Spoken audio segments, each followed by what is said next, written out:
Assalamualaikum warahmatullahi wabarakatuh. Waalaikumsalam warahmatullahi wabarakatuh. Selamat pagi Bapak. Mohon maaf Pak, ini saya mengganggu waktu Bapak sebentar Pak. Iya. Nanti kita berbincang-bincang. Iya. Ini berkaitan dengan tugas saya Pak sebagai calon guru penggerak. Ini untuk wawancara dengan Bapak, terutama keterkaitan dengan pengambilan keputusan Iya. dengan nilai kebajikan yang mana tugas tersebut ini memang harus saya kerjakan begitu Pak, dan harus dilaksanakan juga. Bagaimana Pak Supan hari ini, sehat Pak? Alhamdulillah.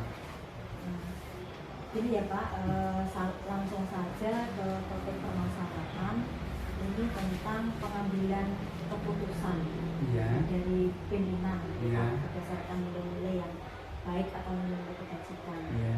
Nah, selama ini Bapak sebagai kepala sekolah atau sebagai pimpinan, bagaimana Bapak dapat mengidentifikasi Pak kasus-kasus tentang yang merupakan dilema Pak, baik itu dilema etika maupun dilema dalam kehidupan moral Pak? Iya. Begini, di dalam perjalanan kita, khususnya di dalam menghadapi permasalahan yang ada, itu kita bedakan, kita tidak bisa menghindari adanya permasalahan-permasalahan seperti yang sering kita hadapi, yang sering kita temui di lapangan, yaitu dilema etika. Ini seringkali kita alami, seringkali kita hadapi, yang mana itu harus kita ambil sikap kebijaksanaan untuk menyikapi permasalahan ini dengan harapan apa yang ada di lapangan, apa yang sedang dialami oleh yang bersangkutan bisa berjalan seiring, bisa berjalan bersama-sama sehingga keduanya bisa tercapai.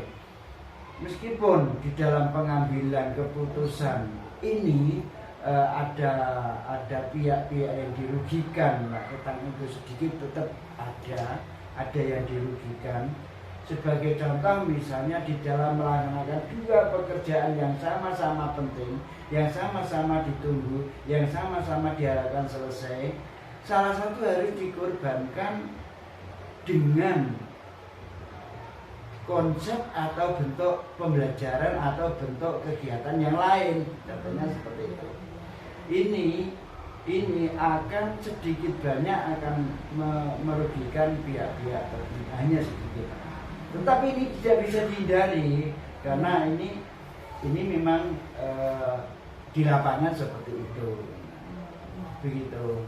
Ya Pak, berarti tetap meminimalkan risiko yang terjadi. Iya betul. Nah, selama ini bagaimana Bapak Supar dalam menjalankan pengambilan keputusan di sekolah Bapak, terutama untuk kasus-kasus di mana dua kepentingan yang sama-sama benar, dan ini yang sama-sama mengandung nilai kebajikan Pak? Begini, dalam menjalankannya, kami tidak menyebut ini dilema etika dua kepentingan yang saya alami. Saya tidak pernah ini menyebut dilema etika, tapi kenyataan di lapangan ya ada seperti ini, entah itu namanya apa yang kami hadapi, kemudian kami pecahkan. Ya bagaimana caranya, pertanyaan tadi gimana? Menjalankan keputusan, keputusan dari Bapak tadi.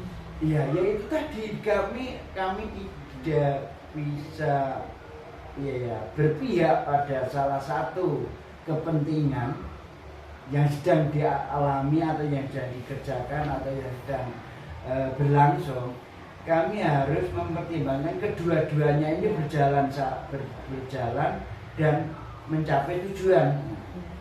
Bagaimana caranya anak buah atau ya yang ada di lingkup ini bisa menjalankan sehingga keduanya bisa tercapai gitu ya, mas saya hanya seperti itu.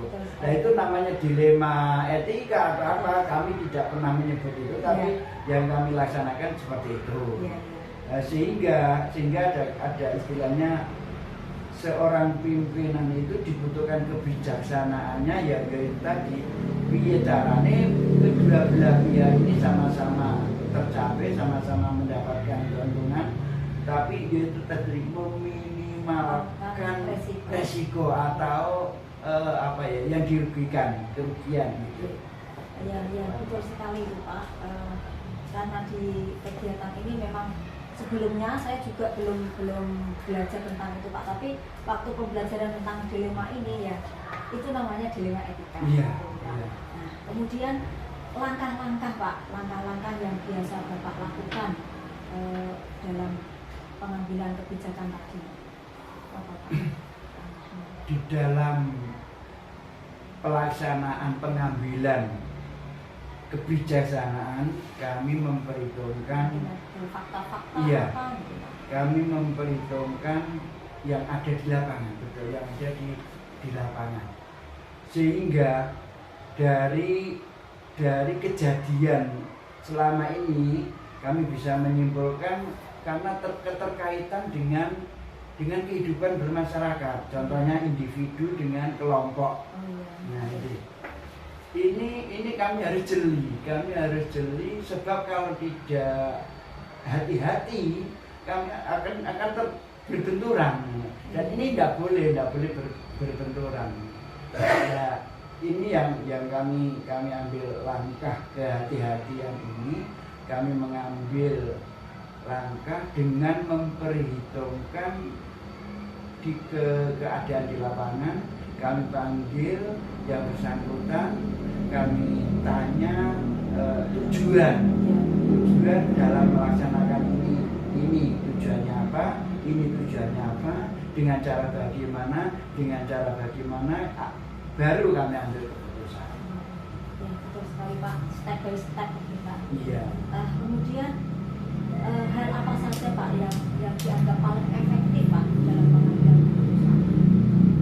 Begini, jadi masalah keefektifan itu kan setelah berjalan. Ya, pada waktu kami mengambil keputusan itu ya dengan mempertimbangkan berbagai aspek, sehingga kami dalam saat atau pada saat mengambil keputusan itu belum bisa memutuskan ini lebih efektif atau tidak. Misalnya itu setelah ini berjalan sekian waktu, sekian bulan, baru kami bisa merasakan atau bisa menyimpulkan, oh ini ternyata lebih efektif, oh ini ternyata kurang efektif gitu.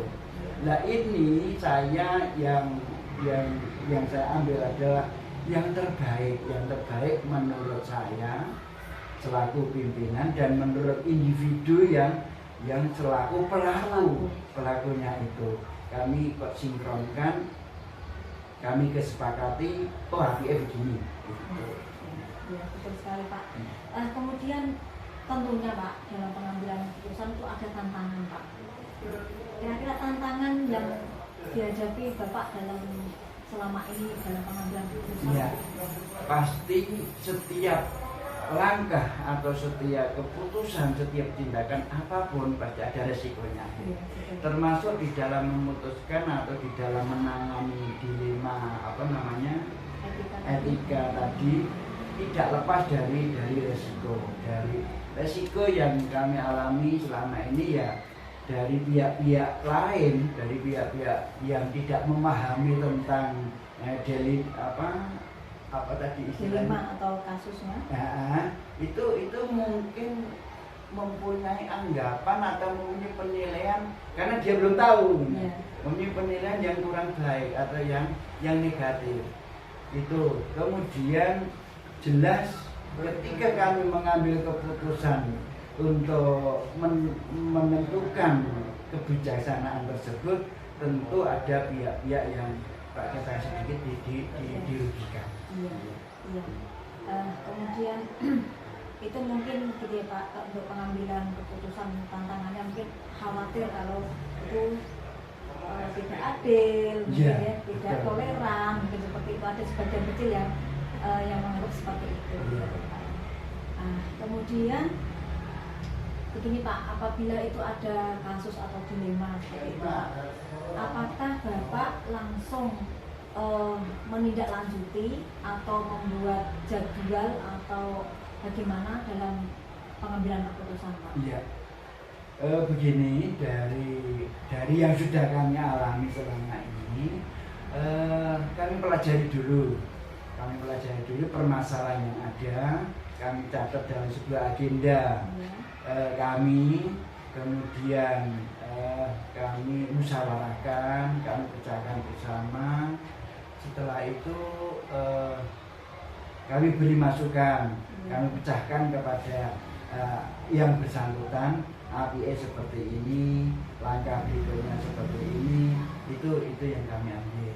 Sehingga di dalam mengambil keputusan ini bukan berarti kami seorang pimpinan sepihak, tapi kami memerlukan musyawarah, pertimbangan, agar keputusan yang kami ambil ini betul-betul keputusan yang terbaik.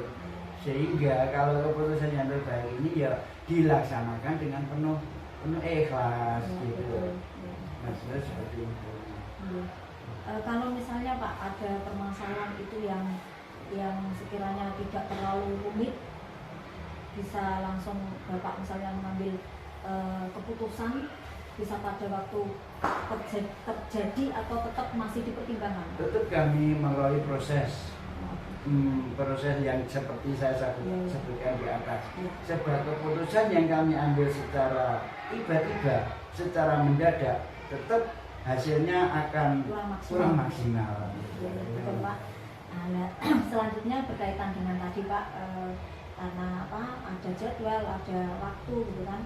Nah sekarang kira-kira Pak, adakah seseorang atau faktor-faktor yang bisa membantu Bapak dalam pengambilan keputusan? Seseorang boleh atau faktor apa? Iya. Banyak yang selama ini yang kami rasakan, faktor atau pihak tertentu yang membantu kami di dalam mengambil keputusan. Yaitu contohnya kami sebelum mengambil keputusan, kami memanggil satu yang bersangkutan, dua orang ketiga. Kami ajak bermusyawarah. Ada masalah ini, orangnya sudah saya panggil dan menjawab begini. Kemudian saya konsultasikan atau saya koordinasikan dengan kenyataan di luar, sebab informasi yang kami terima sepihak kami belum memantapkan, kami gunakan untuk memutuskan sebuah keputusan. Kami memanggil pihak ketiga untuk kami ajak musyawarah untuk bagaimana kalau keputusan ini. Contohnya misalnya Mbak Kasek atau Warmin, nah itu yang sering kami ajak untuk musyawarah, untuk memutuskan dalam suatu permasalahan. Iya betul Bapak, walaupun sebagai seorang pimpinan, seorang pemimpin itu tetap pasti membutuhkan orang lain. Iya. Nah, menarik sekali Pak, dari wawancara atau perbincangan di pagi hari ini. Ini pertanyaan yang terakhir Pak. Iya. Pertanyaan yang terakhir. Dari semua hal yang telah Bapak sampaikan tadi, kira-kira pembelajaran apa ya Pak yang bisa dipetik dari pengalaman Bapak dalam pengambilan keputusan? Yang kami rasakan selama ini kebijaksanaan. Sehingga kalau panjenengan tadi nyebut dilema etika atau apa, saya belum begitu familiar. Yang benar kami laksanakan itu, dan hasilnya setiap individu, setiap guru atau personel yang ada di lingkungan lembaga yang kami pimpin setelah melalui pemecahan permasalahan seperti ini, hasilnya sangat bagus, hasilnya sangat baik. Terbukti bapak atau ibu yang berhadapan dengan permasalahan dan setelah kami proses dengan sistem yang kami sebutkan di atas itu berubah atau berjalan sesuai dengan harapan kami, sehingga dari pihak-pihak yang dirugikan ini berangsur-angsur akan hilang, akan tidak ada pihak yang dirugikan, sehingga meskipun akhirnya berjalan bersama kedua permasalahan yang dihadapi, tidak ada pihak-pihak yang dirugikan setelah berjalan sekian lama. Begitu. Iya Pak, terima kasih. Ini sebenarnya yang Bapak tadi utarakan itu sesuai dengan pembelajaran atau materi yang saya terima di kegiatan pendidikan guru penggerak Pak. Mulai dari tadi ada langkah-langkahnya ya, langkah-langkahnya itu tadi ada terkenal dengan 9 langkah Pak, itu sudah Bapak terangkan. Kemudian prinsipnya itu ada 3, salah satunya juga sudah Bapak terangkan. Kemudian paradigma berpikirnya tadi sudah Bapak terangkan. Itu hanya saja mungkin karena seperti yang Bapak katakan tadi memang belum familiar, tapi sebenarnya berbagarnya itu. Dan juga akhirnya kita ini memang sama-sama belajar. Ternyata ada hal yang seperti itu, oh namanya kok dilema etika, dan kita secara langsung itu sudah sering mengalami hal-hal seperti itu. Ya, terima kasih Pak Supar telah meluangkan waktu. Mohon maaf mengganggu Pak. Oh enggak. Mengganggu. Ini bagian dari tugas kami selaku kepala sekolah. Iya, terima kasih Bapak, dan semoga lembaga yang Bapak pimpin ya, ini SMP 2 Dinerojo ini semakin maju Pak, semakin maju sesuai dengan harapan dan selalu diakui oleh masyarakat. Amin. Begitu Pak, terima kasih. Bisa melanjutkan aktivitas selanjutnya. Assalamualaikum warahmatullahi wabarakatuh. Waalaikumsalam.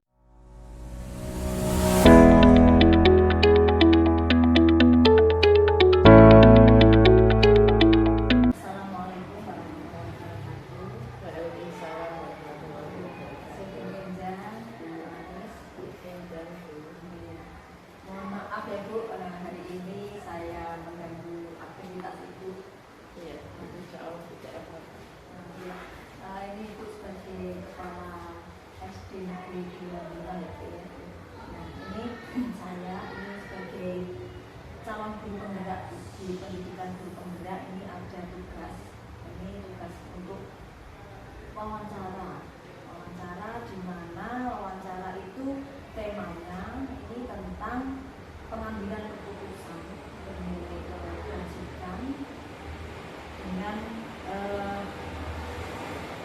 di sini intinya adalah adanya dilema etika dan wawancara ini nanti akan diunggah sebagai tugas, dan ini memang harus saya lakukan ya, tugas seperti itu.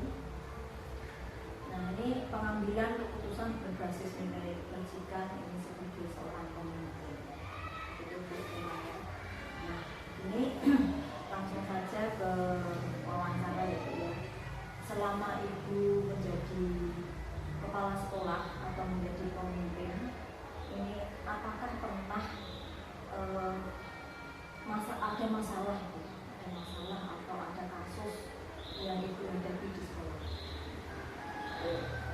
Selama saya menjadi kepala sekolah di SD Negeri 2 ini memang ada masalah yang saya alami. Atau kasus Iya, ada kasus. Nah, dalam saya mempelajari tentang kasus Bu, itu kan ada kasus yang di situ dimasukkan dalam dilema etika. Ada juga rujukan moral. Nah, dilema etika itu yang di situ kasus atau adanya kepentingan itu sama-sama benar lawan benar. Kalau rujukan moral itu benar lawan benar.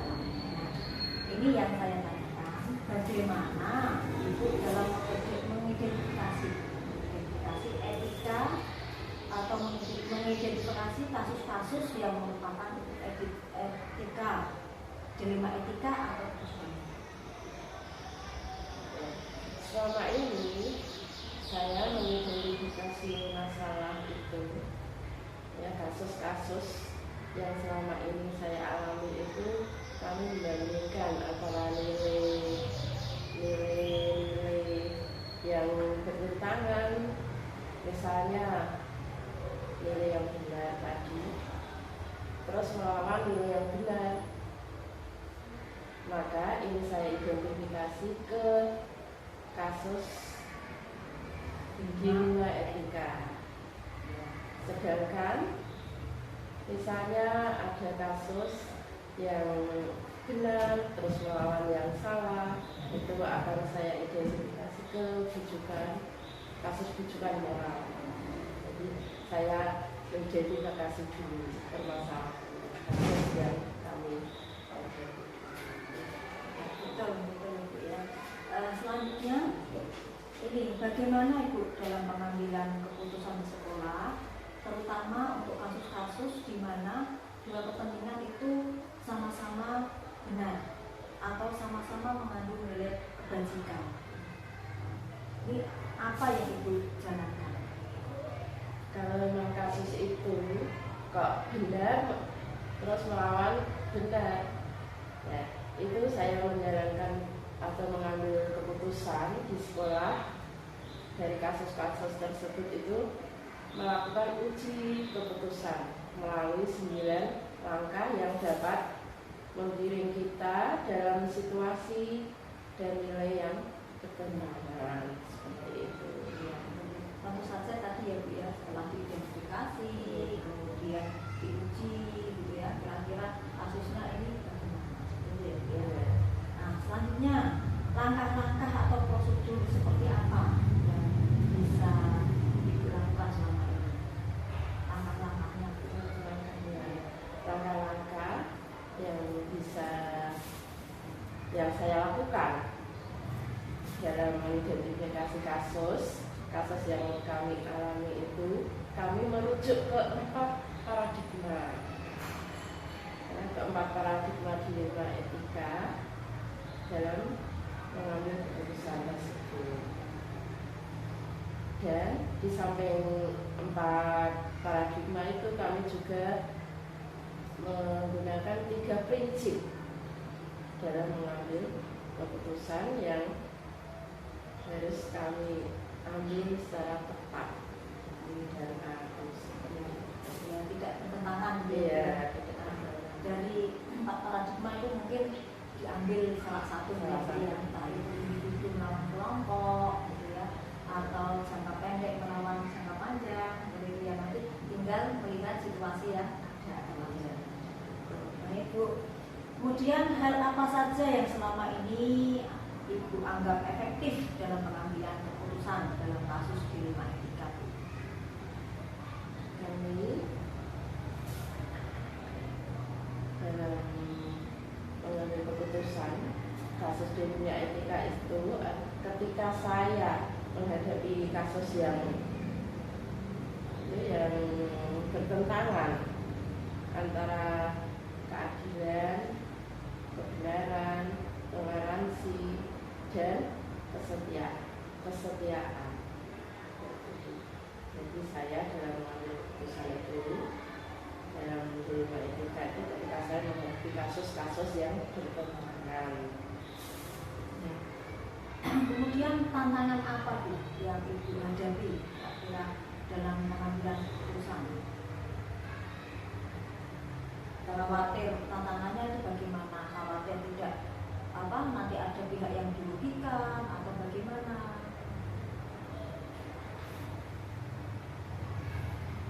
Tantangan yang kami hadapi dalam mengambil keputusan itu Mungkin khawatir kebenangan.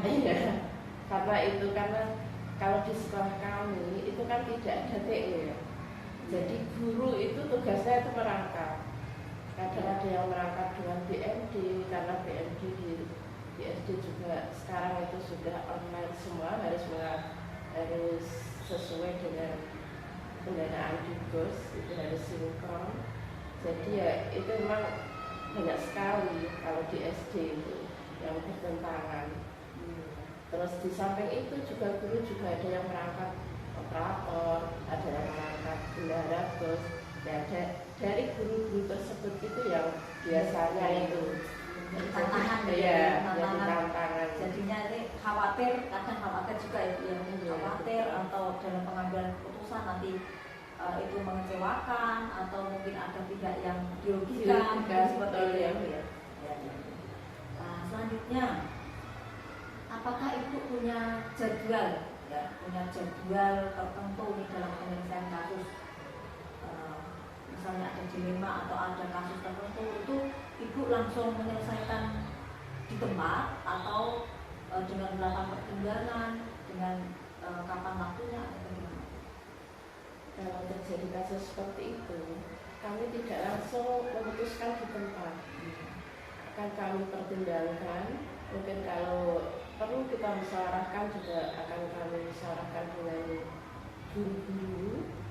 Dan bahkan kalau tidak putus juga kami akan mengundang dari komunitas kami ajak untuk bermusyawarah.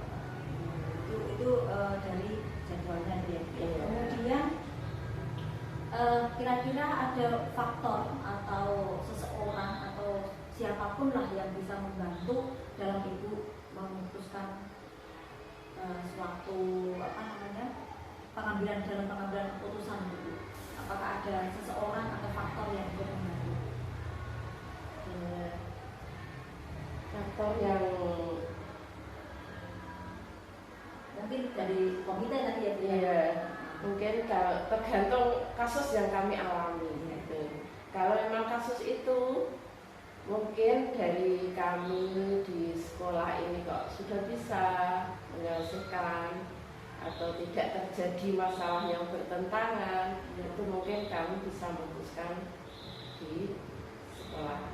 Kalau kok kasus itu mungkin tidak, mungkin kami ya mengundang dari komite.